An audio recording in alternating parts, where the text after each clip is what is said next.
హైదరాబాద్కు వెళ్ళే national highway మీద ఉన్నాము.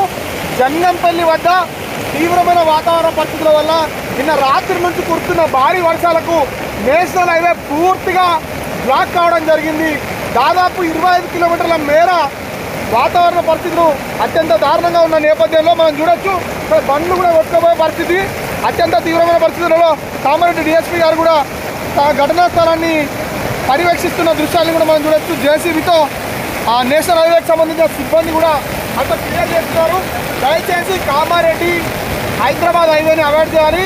మరీ ముఖ్యంగా చూసుకున్నట్లయితే సిద్దిపేట నుంచి కరీంనగర్ వెళ్తున్న నేషనల్ హైవే కూడా వాతావరణ పరిస్థితులు ఉధృతిగా ఉండడం వల్ల ఆ నేషనల్ హైవేని కూడా అధికారులు క్లోజ్ చేస్తున్నారు అన్నట్టుగా మనకు ప్రాథమికంగా సమాచారం వస్తుంది.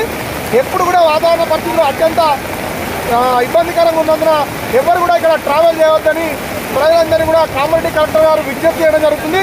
ముఖ్యమంత్రి కార్యాలయం నుంచి కూడా ఒక సూచన రావడం జరిగింది. ఈ వాతావరణ పరిస్థితులు బాగాలేనందున దూర ప్రజలందరినీ బంద్ చేసుకొని ప్రజలందరూ ఇళ్లలో ఉండాల్సిందిగా కోరుతున్నాము.